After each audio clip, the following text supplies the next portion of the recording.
Hello students, in today's class we learn about the sociology and its three major perspectives. As you know, the sociology is the systematic study of the society, but when we study the society there are different points of opinion of the sociologist when we studying it.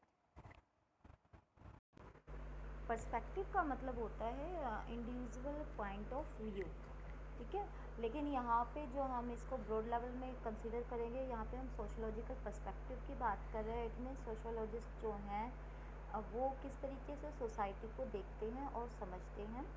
Basically यहाँ पर three major perspective होते हैं sociology के, जिनको हम discuss करेंगे। And these are shown through a table in front of you. Here I am showing you a table of the different sociological perspective. First is the symbolic interaction, and I am also showing the level of analyze and their focus area. First is the symbolic interaction. symbolic का जो level of analysis है वो बहुत micro level का है। जैसा आप सबको पता है symbolic related to the word symbol. symbol means some signs, ठीक है। कई बार हम इन सिंबल्स के अंदर किसी वर्ड को भी यूज़ कर लेते हैं। तो इसके अंदर जो स्टडी होती है, सोशोलॉजिस्ट स्टडी करते हैं, वो क्या होती है, सिंबल्स की स्टडी होती है। And sometime it is the study of the face to face interaction, ठीक है। जो सिंबल्स होते हैं कहीं ना कहीं सोसाइटी के लिए बहुत इम्पोर्टेंट रोल प्ले करते हैं। सोसाइटी के अंदर समटाइम जो सिंबल है वो डोमिनेटिंग फैक्टर की तरह भी काम करते हैं। कोई वर्ड हो सकता है वो डोमिनेटिंग फैक्टर, या कोई सिंबल हो सकता है। और हर सिंबल अलग अलग सोसाइटी के लिए अलग अलग मतलब लिए हुआ होता है। इसके अलावा हम जो स्टडी करते हैं उसके अंदर फेस टू फेस इंट्रैक्शन को भी इंक्लूड किया जाता है, यानी कि सोसाइटी के अंदर जितने भी मेंबर प्रेजेंट होते हैं उन सब के साथ हम डिटेलिंग या इंफॉर्मेशन लेने की कोशिश करते हैं। सेकंड आता है फंक्शनलिज्म, ठीक है। इसका लेवल जो है बहुत ब्रॉड होता है, बहुत बड़े लेवल पे इसको स्टडी करते हैं और बहुत इम्पॉर्टेंट भी है। इसके अंदर बेसिकली हम जो स्टडी करते हैं वो होती है relationship between the parts of the society and how aspect of the society are functional, कि किस तरीके से सोसाइटी जो है फंक्शन करती है और किस तरीके से डिफरेंट पार्ट ऑफ सोसाइटी जो है आपस में रिलेशनशिप करते हैं, इंट्रैक्शन करते हैं। फॉर एग्ज़ाम्पल जैसे गवर्नमेंट को गवर्न करने के लिए फाइनेंशियल सपोर्ट की ज़रूरत होती है, और वो फाइनेंशियल सपोर्ट्स कैसे आता है उनके पास, एक source of this finance supports is also the tax. और टैक्स क्या है, कॉमन पीपल देते हैं, और टैक्स के बदले में गवर्नमेंट उसको कुछ फैसिलिटी प्रोवाइड करती है। जैसे गवर्नमेंट ने बहुत अच्छी एजुकेशन फैसिलिटी प्रोवाइड करती है वहाँ के सिटीजन्स को उनके टैक्स के बदले में। तो उस एजुकेशन से क्या होगा कि वहाँ उनके जो बच्चे हैं वो एजुकेटेड हो जाएंगे। अच्छी एजुकेशन का मतलब होता है they get a chance of good job, good opportunities.